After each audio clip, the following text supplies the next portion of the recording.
오늘의 사연 시작합니다. 안녕하세요. 40대 여성 청취자이며 부동산에 찾아오는 손님들에게 집 매물을 구경시켜드리는 일을 하고 있습니다. 제가 이 일을 하게 된 후로 참 많은 고객들을 만나왔고 그들과 같이 집을 보러 다니며 있었던 어이없거나 놀랍거나 하는 일들이 참 많았는데 그 사연을 소개해드릴까 합니다. 어느 해에 한 고객이 원룸을 보러 왔어요. 인근의 공단에서 일하는 30대 초반의 동남아 청년이었고 기숙사에 사는 게 싫어서 직장에서 가까운 곳에 방을 얻으러 왔던 것이죠. 저는 그가 말하는 조건을 듣고는 저희 부동산 바로 옆에 때마침 비어있던 원룸으로 둘이 같이 걸어갔습니다. 그는 방이 제법 마음에 드는 듯 했고 바로 계약을 하겠다고 했지요. 그 원룸은 저희가 주인 대신 계약도 같이 진행하는 것으로 의뢰받아 일을 처리하고 있었기에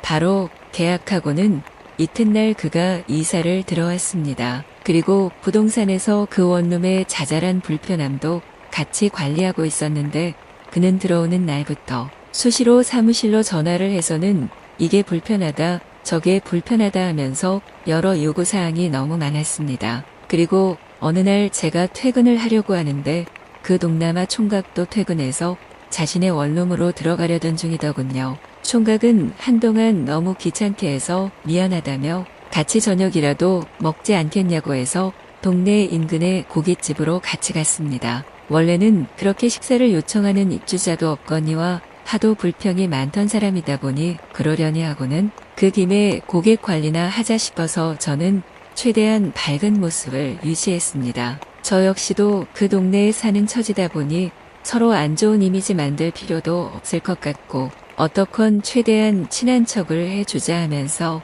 어디 마트에 가면 물건이 싸고 다양하고 어디에 가면 좋은 조건으로 뭔가를 싸게 살 수 있다는 등의 생활 정보도 알려주었습니다. 총각은 자신이 공장에서 매일 힘들게 일해서 번 돈을 방세로 내고 있는 것이 조금 아까웠던지 방세를 좀 줄일 방법은 없냐고 물었습니다. 저는 그런 게 어디 있겠냐 하고는 웃었고 그는 제게 아줌마와 연애하면 방세가 좀 줄어드냐며 희죽거리면서 농담인 듯이 웃었고 저도 그저 술김에 총각이 헛소리한다며 같이 웃었습니다. 그날 술을 한 잔, 두 잔 마시다 보니 제법 많이 마신 느낌이 들었습니다. 저는 그래도 고객과의 대면인데 이런 식으로 허술하게 보이면 안 된다 싶어서 정신을 차려야지 했는데 한동안 술이 너무 고팠던 것인지 뜻대로 잘 되지가 않더라고요. 그러다가 문득 정신을 차려보니 그 총각의 원룸에 제가 누워있는 거지 뭡니까.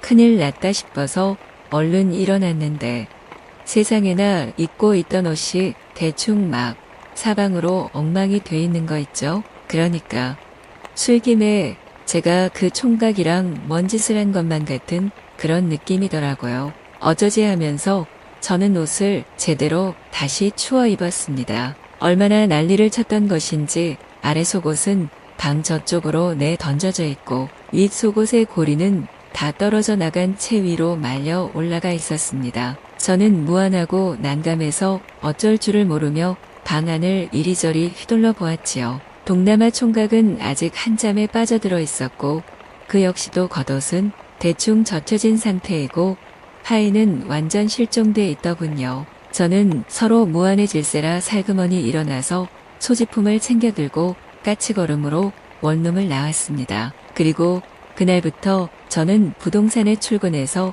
너무 초조해서 미칠 지경이었습니다. 사무실 책상에서 전화만 울려도 깜짝깜짝 놀라고 누가 사무실 문을 열고 들어와도 화다닥 놀라서 난리도 아니었지요. 그가 전화가 오거나 찾아오면 대체 이 노릇을 어찌하나 싶어서 어쩔 줄을 모르겠고 혹여나 부동산 사무소장이 이 일을 알게 된다면 그 또한 무슨 망신이냐 싶어서 미칠 것만 같았습니다. 아무리 호칭이 아줌마라 한들 저는 아직 40 중반밖에 안 된 엄연히 여성미가 철철 넘치는 이 시대의 여자입니다. 남편과는 주말 부부로 지내고 있긴 하지만 애정전선에 이상이 없다고 철저히 믿고 있습니다. 아이들 용돈이라도 조금 벌어볼까 싶어서 부동산 아르바이트를 시작하게 된 것인데 이런 엉뚱한 상황에 제 발로 걸어가게 될 줄을 누가 알았겠습니까? 더구나 그 총각이 살고 있는 원룸은 제가 담당이라서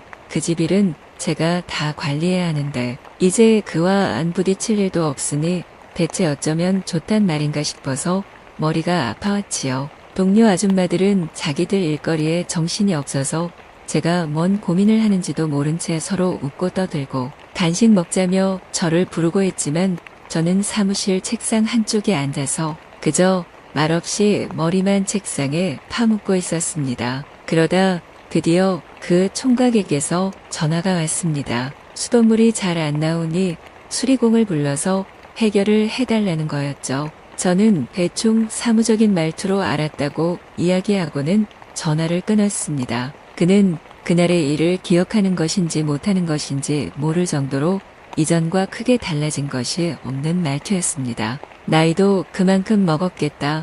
세상 돌아가는 이치를 판단할 만큼은 겪어봤을 테니 이 상황에서 자신이 속없이 굴다가는 둘 다 나락으로 떨어진다는 것을 스스로도 잘 알고 있는 거겠지 하면서 저는 한편으로는 약간 마음을 놓았습니다. 그러면서 긴장의 끈을 놓지 않은 채 며칠이 다시 흘러갔습니다. 그러다 어느 밤 근처 편의점에 뭘 사러 갔다가 그 동남아 총각과 다시 부딪히게 되었습니다. 총각은 별 표정 없는 얼굴이긴 했지만 미묘하게 스치는 설렘을 담은 얼굴로 저에게 미소로 인사했습니다. 저는 심장이 와르르 무너지는 것 같았고 그 밤에 제가 잠결에 꾸던 꿈이 그와의 황홀했던 그 순간의 느낌이었구나 하는 깨달음이 밀려오기 시작하면서 어쩌면 제가 이 총각과 쉽게 이 상황에서 헤어나오지 못할 수도 있겠다 하는 불안하면서도 이상하게 들뜬 마음이 밀려오기 시작했습니다. 총각은 인근 산 입구에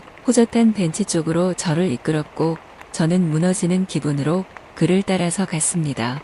총각은 사가지고 온 커피 하나를 제게 내밀었고 우리는 커피를 마시며 조용히 이야기를 나눴습니다. 총각은 아주 어렵게 입을 떼더니 그날 일이 실수만은 아니었을 거라고 겨우 말을 맺더군요. 아니, 대체 저더러 어쩌란 말입니까? 남편은 너무 멀리 있고 그나마 주말에 못 오는 경우도 아주 많은데 더구나 저는 그 총각과의 그 밤 이후로 그 설렘을 아주 명확히 인지하며 그 순간을 오롯이 기억하고 한편으로는 안타까워하는 마음까지 일고 있는데 대체 저더러 어쩌란 말이냐고요. 뱀같이 제 마음을 읽었던 것인지 동남아 총각은 자신이 내일까지 쉰다면서 저를 가만히 쳐다보았습니다. 시간 낼 수 있냐는 뜻이 분명했고 데이트하자는 소리였습니다. 물론 저는 사무실에 이야기하면 충분히 가능했습니다. 저의 미적거리는 눈빛을 이미 간파한 것인지